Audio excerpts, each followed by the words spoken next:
Have you ever been offered a crystal, a charm, or maybe even a blessed object by someone claiming it'll boost your spirituality?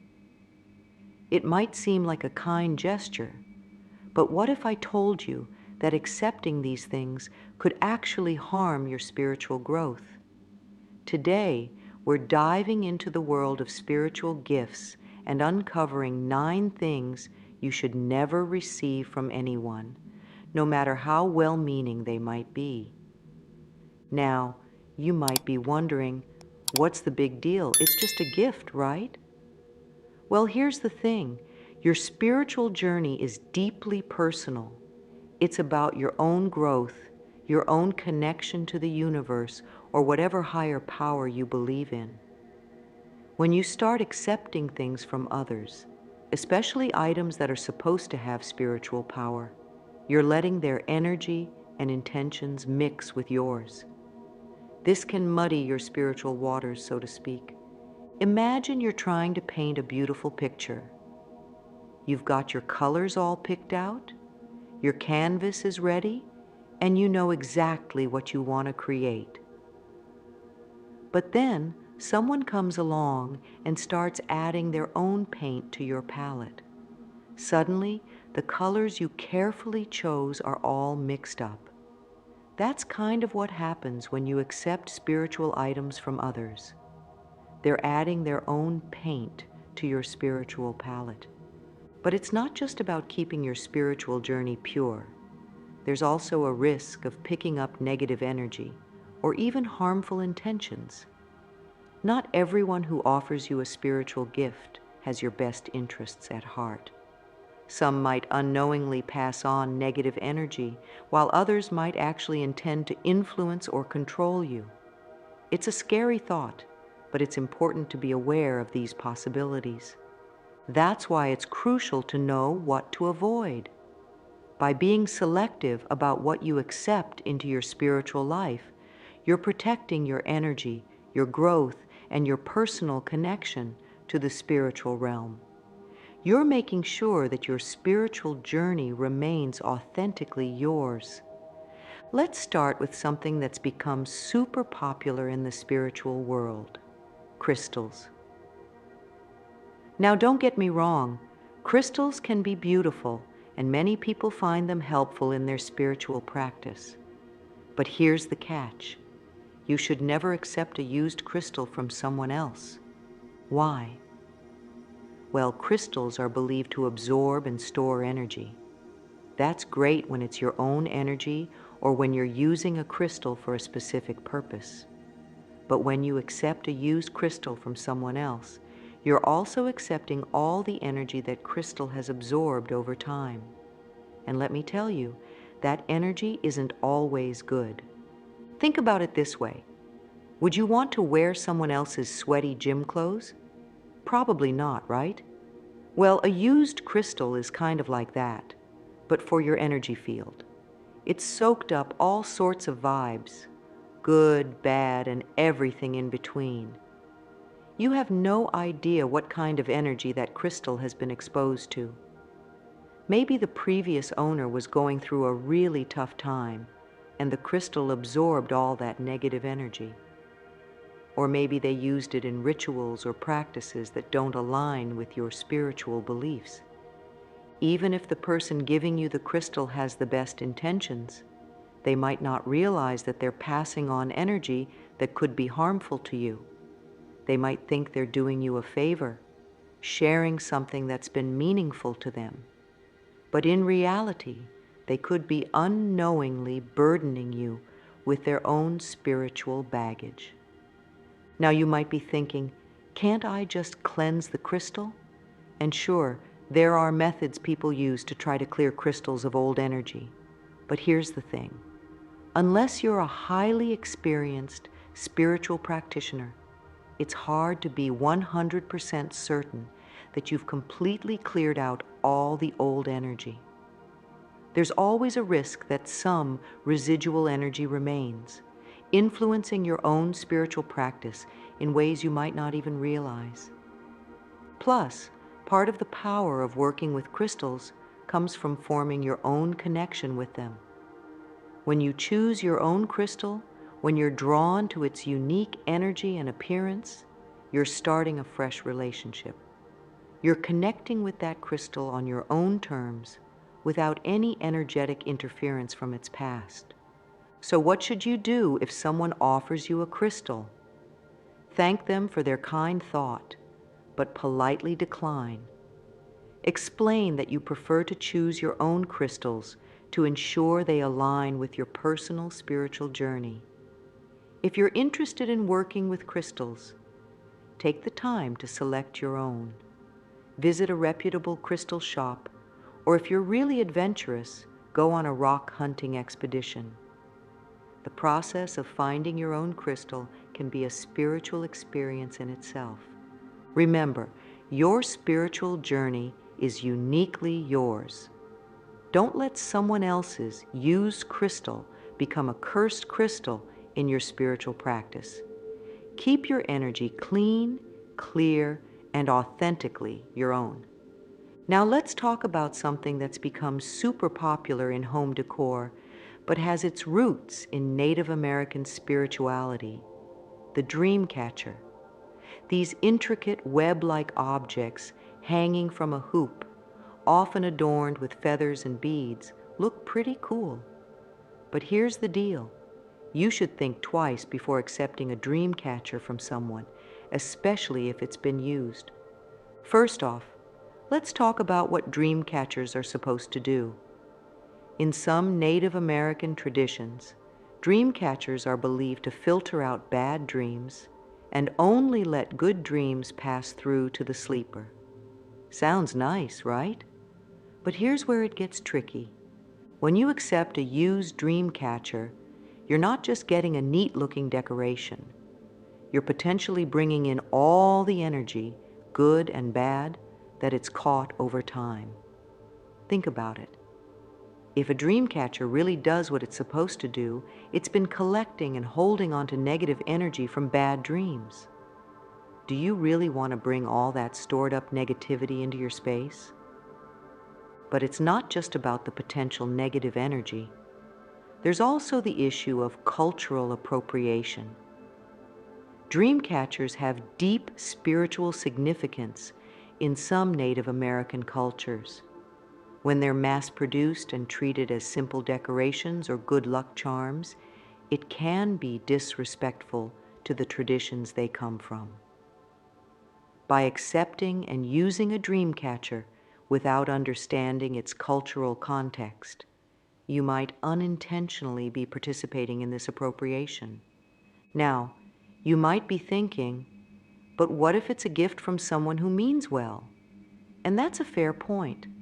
Often, people give dream catchers as gifts because they think they're offering protection or good dreams.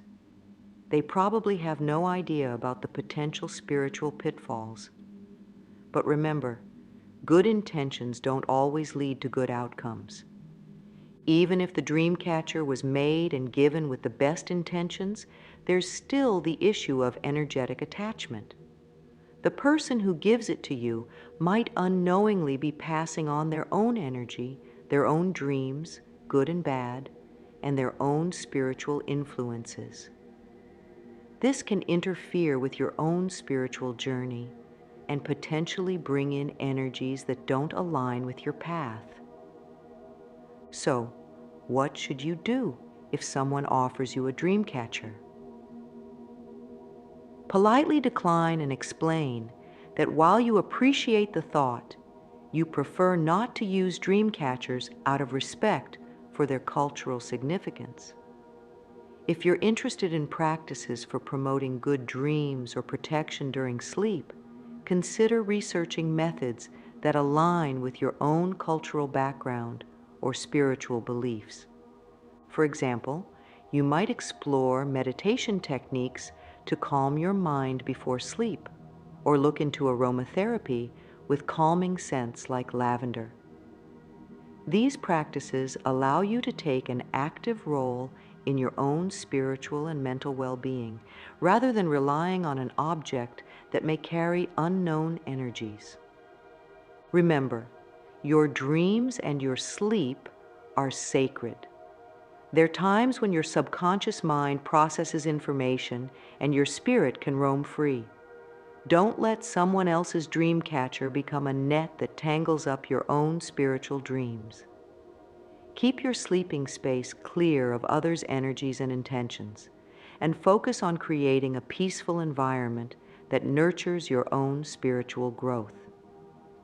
Moving on to our next item, let's talk about something that's become incredibly popular in spiritual and even mainstream circles: tarot cards. These colorful decks with their mysterious imagery can seem alluring, especially if someone offers you a set they've used. But here's the truth: accepting a used tarot deck from someone else is a big no-no in your spiritual journey. Tarot cards are more than just pretty pictures on cardstock. They're tools for divination and self-reflection, and they absorb energy like sponges. When someone uses a tarot deck regularly, they're infusing those cards with their own energy, their own interpretations, and their own spiritual vibrations. It's like the deck becomes an extension of their spiritual self. Now, imagine taking that deeply personal tool and trying to use it for yourself. It's like trying to wear someone else's perfectly broken-in shoes. They might look great, but they're molded to someone else's feet. In the same way, a used tarot deck is molded to someone else's spiritual energy. But it goes deeper than just being a poor fit.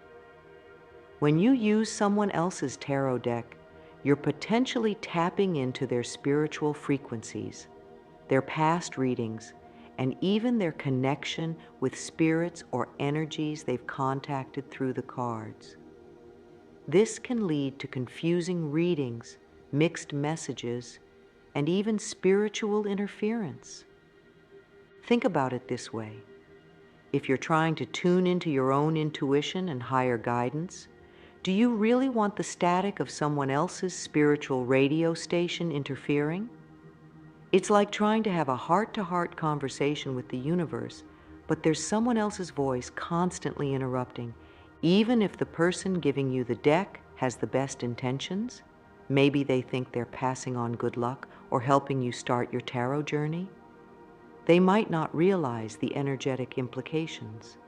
They could unknowingly be passing on their own spiritual burdens, unresolved questions, or even negative energies they've picked up during readings. Some people might suggest that you can cleanse a used tarot deck, but this is risky business. Unless you're a highly experienced spiritual practitioner, it's incredibly difficult to completely clear a deck of all its accumulated energy. There's always a chance that some residual energy remains, subtly influencing your readings and your spiritual practice. So, what should you do if someone offers you their old tarot deck? Kindly decline and explain that you prefer to choose your own deck to ensure it aligns with your personal energy. If you're interested in tarot, take the time to select your own deck. Visit a metaphysical shop or browse online and choose a deck that resonates with you visually and energetically. The process of selecting your own deck can be a powerful spiritual experience in itself. Remember, your journey with tarot or any divination tool should be personal and pure. Don't let someone else's used deck become a tainted tool in your spiritual practice. Keep your divination clear, clean, and authentically your own. Now, let's turn our attention to something you might have seen people wearing or using during meditation: mala beads. These strings of 108 beads plus one guru bead are beautiful and can be a powerful aid in meditation and prayer practices. But here's the catch: you should never accept used mala beads from someone else, no matter how pretty they are or how special the person says they are. Mala beads are more than just lovely jewelry.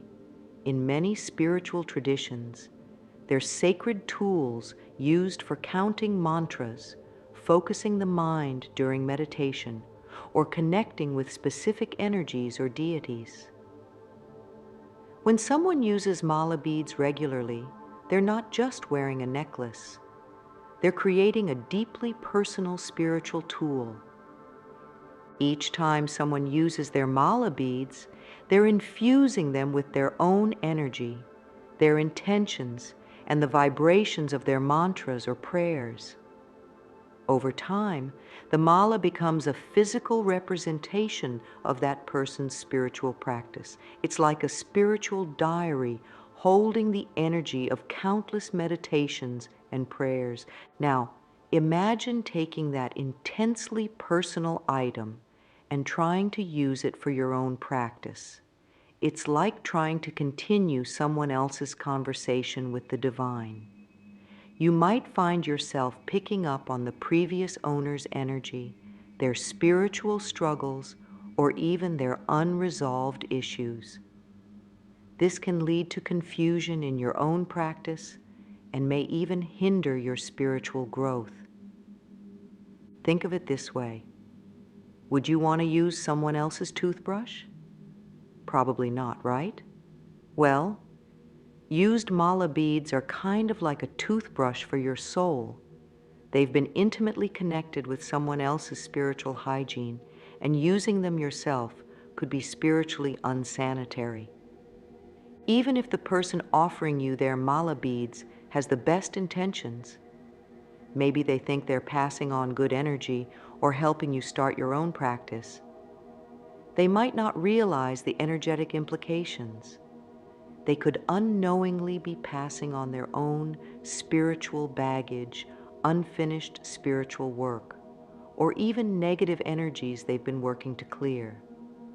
Some people might suggest that you can cleanse used mala beads, but this is a risky proposition. Mala beads, especially if they've been used extensively, have layers upon layers of energy. Unless you're a highly skilled spiritual practitioner, it's extremely difficult to completely clear all that accumulated energy. There's always a chance that some residual vibrations remain, subtly influencing your own practice in ways you might not even realize.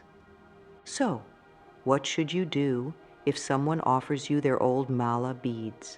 Politely decline and explain that you prefer to choose your own mala to ensure it aligns with your personal spiritual journey. If you're interested in using mala beads, take the time to select your own. Visit a spiritual supply store or look online for a set that resonates with you. Many people find that choosing their own mala beads is a spiritual experience in itself. You might feel drawn to certain materials or colors that align with your spiritual needs. Remember, your meditation and prayer practices are deeply personal. Don't let someone else's used mala beads become a muddled tool in your spiritual toolkit. Keep your practice clear. Let's move on to another popular tool in the spiritual and divination world, the pendulum. These simple devices, often a crystal or other weight suspended on a chain or string, can seem harmless and even helpful. But here's the truth. Accepting a used pendulum from someone else can lead you down a confusing spiritual path. Pendulums are used for dowsing, a practice where people seek answers to questions or try to locate things. The idea is that the pendulum amplifies subtle movements from your subconscious mind, giving you yes or no answers or pointing in certain directions.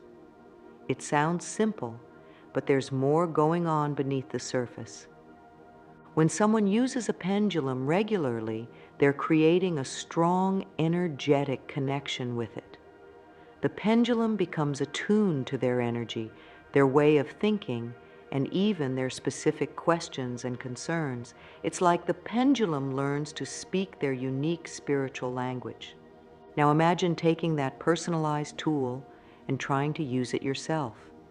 It's like trying to read a book written in a code you don't understand. You might get some information, but it's likely to be garbled or misinterpreted. Worse, you might unknowingly tap into the previous owner's energy or unresolved questions. Think about it this way. If you're trying to get clear answers from your own intuition or higher guidance, do you really want someone else's spiritual static interfering? It's like trying to have a phone conversation, but someone else's calls keep cutting in and out on the line. Even if the person giving you the pendulum has good intentions, maybe they think they're passing on a powerful tool or helping you start your own practice, they might not realize the energetic implications. They could unknowingly be passing on their own doubts, fears, or unresolved spiritual questions. Some people might suggest that you can cleanse a used pendulum, but this isn't a foolproof solution. Pendulums, especially those used frequently, can hold deep layers of energy. Unless you're a highly experienced spiritual practitioner, it's incredibly difficult to completely clear all that accumulated energy. There's always a risk that some residual vibrations remain, subtly influencing your own practice in ways you might not even notice. So, what should you do if someone offers you their old pendulum? Kindly decline and explain that you prefer to choose your own divination tools to ensure they align with your personal energy. If you're interested in using a pendulum, take the time to select your own. Visit a metaphysical shop or look online for a pendulum that resonates with you. Many people find that choosing their own pendulum is an intuitive process. You might feel drawn to certain materials or shapes that align with your spiritual needs. Remember, your divination practice is a personal conversation between you and the universe. Don't let someone else's used pendulum become a confused translator in your spiritual dialogue. Keep your practice clear, direct, and authentically your own. The risky ritual objects. Now let's talk about something that might seem exciting, but can actually be quite dangerous: ritual objects. These could be anything from ceremonial daggers, atamis, to chalices, wands, or even altar cloths. While these items might look intriguing or powerful, accepting used ritual objects from someone else is a big risk to your spiritual well-being. Ritual objects are not just decorative pieces. In many spiritual traditions, these items are considered sacred tools imbued with specific energies and used for particular purposes. When someone uses a ritual object regularly, they're not just handling a thing. They're working with a conduit of spiritual energy. Each time a person uses a ritual object in their practice, they're infusing it with their intentions, their energy, and the specific vibrations of their rituals. Over time, these objects become deeply connected to the practitioner's spiritual path. They're like spiritual batteries charged with the energy of countless ceremonies and intentions. Now, imagine taking that highly charged, deeply personal tool and trying to incorporate it into your own practice. It's like trying to join a conversation that's been going on for years without knowing the context. You might find yourself dealing with energies you don't understand, or even inadvertently tapping into spiritual currents that aren't aligned with your own path. Think of it this way. Would you want to wear someone else's contact lenses? Probably not, because they're shaped for someone else's eyes. In the same way, used ritual objects are shaped to someone else's spiritual vision. Using them yourself could distort your own spiritual sight. Even if the person offering you their ritual objects has the best intentions, maybe they think they're passing on powerful tools or helping you start your own practice. They might not realize the energetic implications. They could unknowingly be passing on their own unresolved spiritual issues, karmic debts, or even connections to entities they've worked with. Some people might suggest that you can cleanse used ritual objects, but this is a complex and potentially risky process. These objects, especially if they've been used in many rituals, have deep layers of energy. Unless you're a highly skilled and experienced practitioner, it's extremely difficult to completely clear all that accumulated energy. There's always a chance that some residual energies remain, subtly influencing your own practice in ways you might not even be aware of. So, what should you do if someone offers you their old ritual objects? Politely decline and explain that you prefer to choose or create your own ritual tools to ensure they align with your personal spiritual journey. If you're interested in incorporating ritual objects into your practice, take the time to select or make your own. This process of choosing or crafting your tools can be a deeply spiritual experience in itself, allowing you to infuse them with your own intentions from the very beginning. Remember, your spiritual practice is uniquely yours. Don't let someone else's used ritual objects become confused conductors in your spiritual circuitry. Keep your practice clear, intentional, and authentically your own. Moving on to our next item, let's discuss something that might seem harmless but can actually be quite problematic: secondhand spell books or grimoires. These books of spells, rituals, and magical knowledge can be tempting, especially if they're old or look mysterious. But accepting a used spell book from someone else can lead you into murky spiritual waters.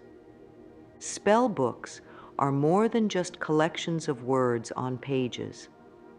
In many magical traditions, these books are considered living documents, growing and evolving with the practitioner's experience and knowledge.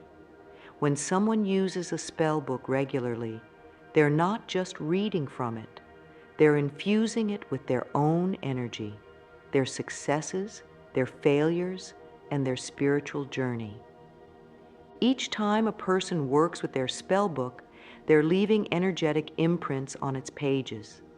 They might scribble notes in the margins, adapt spells to their own needs, or even create entirely new rituals. Over time, the book becomes a unique magical tool, deeply attuned to its owner's specific energy and practice. Now, imagine taking that personalized magical journal and trying to use it for your own practice. It's like trying to follow a recipe that's been heavily modified by someone else without knowing what changes they made or why. You might end up with unexpected or even unwanted results in your magical workings. Think about it this way. If you're trying to develop your own magical practice, do you really want to be reading from someone else's spiritual diary? It's like trying to write your own story using someone else's plot and characters. You might find yourself inadvertently tapping into the previous owner's magical intentions, or even their unresolved magical issues. Even if the person giving you the spell book has good intentions, maybe they think they're passing on valuable knowledge or helping you start your magical journey, they might not realize the energetic implications. They could unknowingly be passing on their own magical mistakes, unfinished workings, or even connections to entities they've worked with. Some people might suggest that you can cleanse a used spell book, but this is a complex and potentially risky process. These books, especially if they've been used extensively, can hold deep layers of magical energy. Unless you're a highly skilled practitioner, it's incredibly difficult to completely clear all that accumulated energy.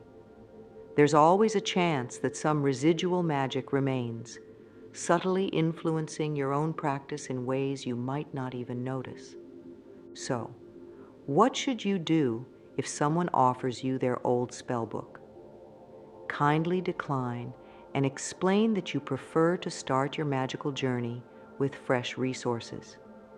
If you're interested in spell work, take the time to research and choose books that resonate with your own spiritual path.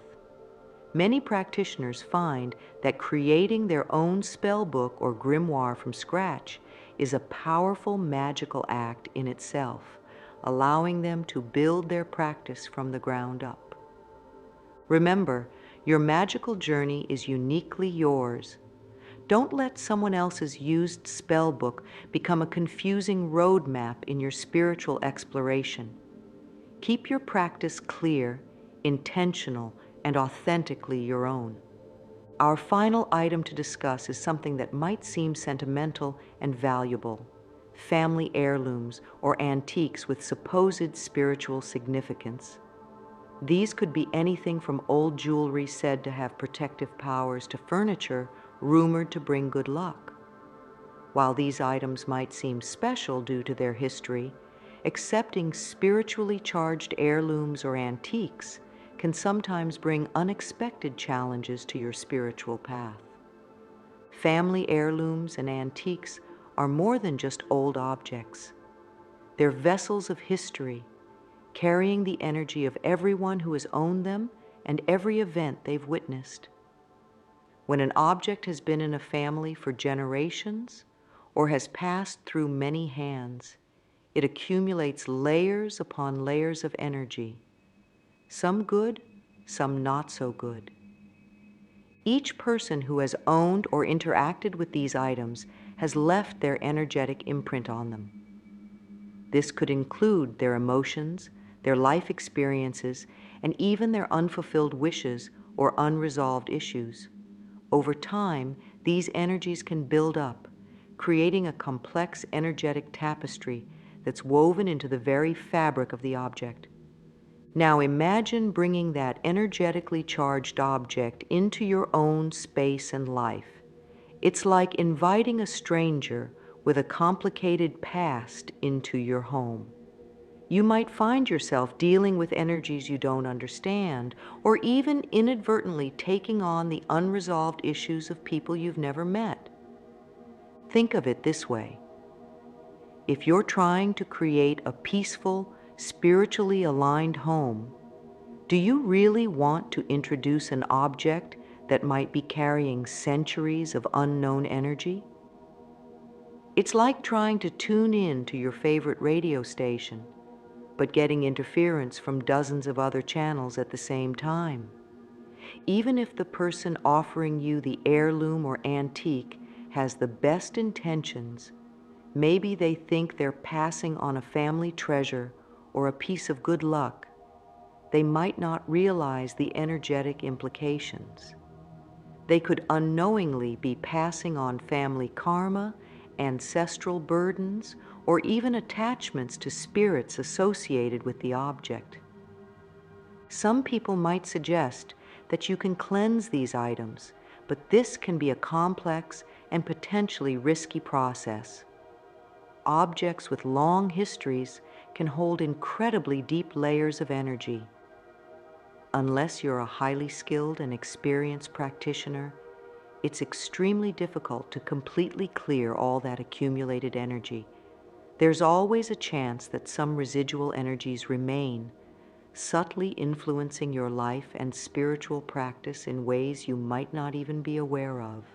So, what should you do if someone offers you a spiritually significant heirloom or antique? Politely decline and explain that while you appreciate the sentiment, you prefer to create your own spiritual connections with objects. If you're interested in working with spiritually charged items, consider creating or purchasing new objects that you can imbue with your own intentions from the start. Remember, your spiritual space is sacred. Don't let someone else's haunted heirlooms become energetic wildcards in your spiritual sanctuary. Keep your space clear, intentional, and authentically your own.